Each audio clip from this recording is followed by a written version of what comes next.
Imagine a slave market at the Forum Barium in Rome. Greek boy, 12 years old, can read and write.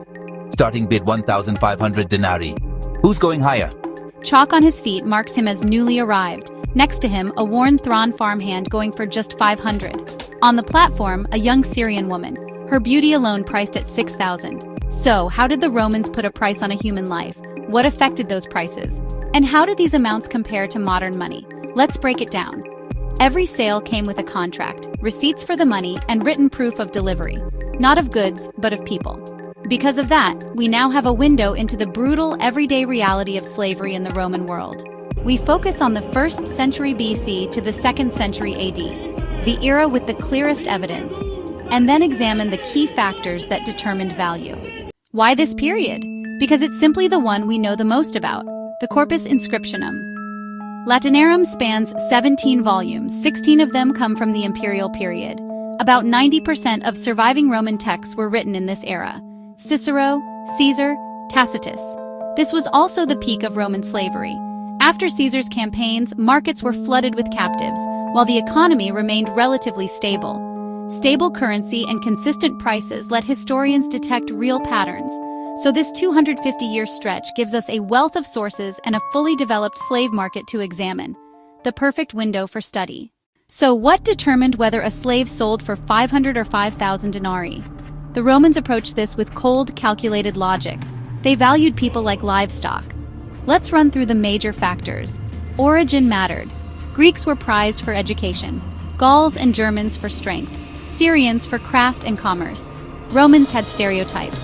Greeks as cultured, Gauls as strong, Syrians as skilled traders, and they priced accordingly. Skill and education drove prices dramatically. An unskilled laborer might fetch a few hundred denarii. A trained craftsman could cost 10 times that. Doctors and elite Greek tutors commanded huge sums. Examples include 10,000 or even 20,000 denarii. Age was crucial. Slaves 15 to 25 were most valuable. Infants were risky and cheap. By 10, price rose as investment. After 40, value declined. By 60, some sold for as little as 100 denarii unless they had rare skills. Physical strength, scars, teeth, and visible defects affected price. Traders made slaves perform to prove health. For household slaves, beauty was a premium. Grooming and cosmetic treatments increased value. Gender created two markets. Men were valued for labor, women valued for youth, beauty, virginity, and fertility. Sex and reproductive ability could drive prices far beyond raw labor value, sometimes to the level of elite craftsmen. Market forces mattered. War flooded markets and drove prices down. Peace saw prices rise. Location too. Rome had the highest prices. Frontier towns in Egypt often saw much lower rates. Seasonal demand. Farm workers pricey before harvest, cheaper after. Consider some lots. A 22-year-old Gaul with missing fingers, a 55-year-old Greek tutor fluent in Latin, an 11-year-old Numidian boy, a 17-year-old Syrian dancer, a Thrawn gladiator with scars, a chained Germanic man marked F for fugitive. Each trait raises or lowers the price. Skill, age, looks, scars, branding. Converting denarii to dollars is messy. Silver content gives one answer. Wages or buying power give others. 1 denarius might buy 4 kilograms of pork. By comparing bread, wages, or grain, estimates range from about $2 to $200 per denarius. Practical context. An average unskilled slave approximately 1,000 denarii. About a year's legionary pay. A skilled slave 3,000.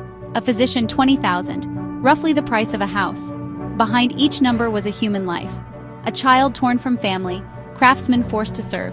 If you made it to the end, thanks for watching. Comment, share, like, and subscribe to the Science and History Archives for more amazing content.